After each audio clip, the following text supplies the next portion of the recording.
जो कुछ आपने सुना वो सच है। क्या तुम सच कह रही हो दिलान? वाह बेटा वाह, ये उम्मीद नहीं थी तुमसे कि ऐसा भी कर सकती हो। मुझे सुनकर इतना बुरा लग रहा है, तो बारान साहब का क्या हाल होगा? अगर तो तुमने सब कुछ सोच समझकर किया है और ये कह रही हो कि सब कुछ सच है, तो शर्म आनी चाहिए तुम्हें। ये सुनने के बाद मेरे पास कहने के लिए कुछ नहीं।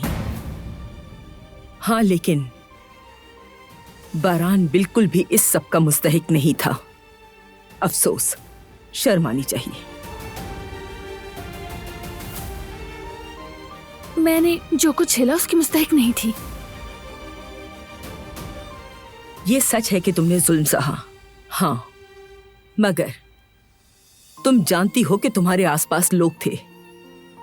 तुम्हें किसी ने भी अकेला नहीं छोड़ा जिस वक्त तुम जुल्म सह रही थी, याद है?